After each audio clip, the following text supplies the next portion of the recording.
अनुसार जहाँ जसको जे नाम भए तापनि मेरा विश्वका सार्थक शक्ति देव देवीलाई भक्तिहरूलाई पनि भक्ति अनुसार फेरि शक्ति थप गरी र महत्त्वमा शक्ति पद दिन चाहत गरेको छु।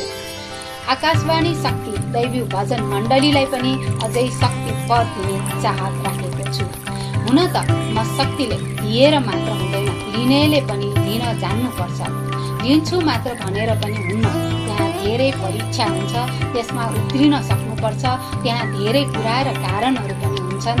आशा राख्छु कि मेरा बच्चाहरूले यो पद लिएर सम्हाल्नेछन्। मैले पृथ्वीवासीलाई बाँच्न बचाउन सुख शान्तले आनन्दले जिउन चाहिने सबै चिजहरूको बिउ बिउजन दिएको छु। शक्ति पद प्राप्त मेरा भक्ति ज्यानहरूलाई सर्व बिउ बिउजन जोगाउने, यही बिउ बिउजनबाट सधैँका लागि फल्ने फुल्ने फलाउने जिम्मा पनि। कुनै पनि प्राणी, ढुङ्गा, माटो, बोट, बिरुवा, जीव जन्तु, पशुपन्छी कसैले कसैलाई अन्याय अत्याचार गरेर कष्ट पीडा दिएर नमारोस्।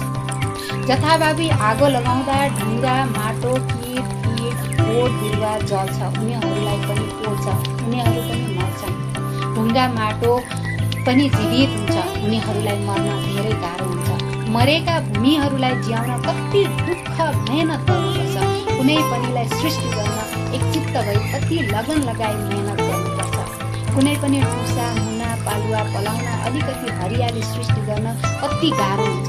धेरै मेहनत गरेर सृष्टि गर्नुपर्ने भएरै पनि होला मलाई हरेकको धेरैभन्दा धेरै माया लाग्छ।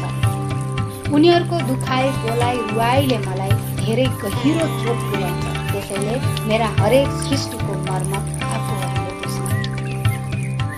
कुनै पनि व्यक्ति शरीर छाडेर गएपछि आफ्नै घरबाट निकाल्ने, कुटपिट गर्ने, लखेट्ने, भगाउने गरिन्छ। यस दैवी भक्तिमा एक चित्त कठोर भक्ति गर्ने राम्रा व्यक्तिहरू, महामानव्यहरूलाई आफ्नै घरमा बस्ने नियम बनाइदिएको छु। आफूले दुःख मेहनत गरेर कमाएको सम्पत्तिमा अब आफ्नै अधिकार हुने गरिदिएको छु। को कहाँको भूत प्रेत बस्न हुने, आफू आफ्नो घर आफ्नो परिवारसँग बस्न किन नमिल्ने। तर होशियार हुनु, नराम्रा सोच विचार, कुभावका, कुकर्मका, घटना दुर्घटना, जलेर आत्महत्या गरेर शरीर छाडेकाहरूलाई घरभित्र राख्नु हुँदैन।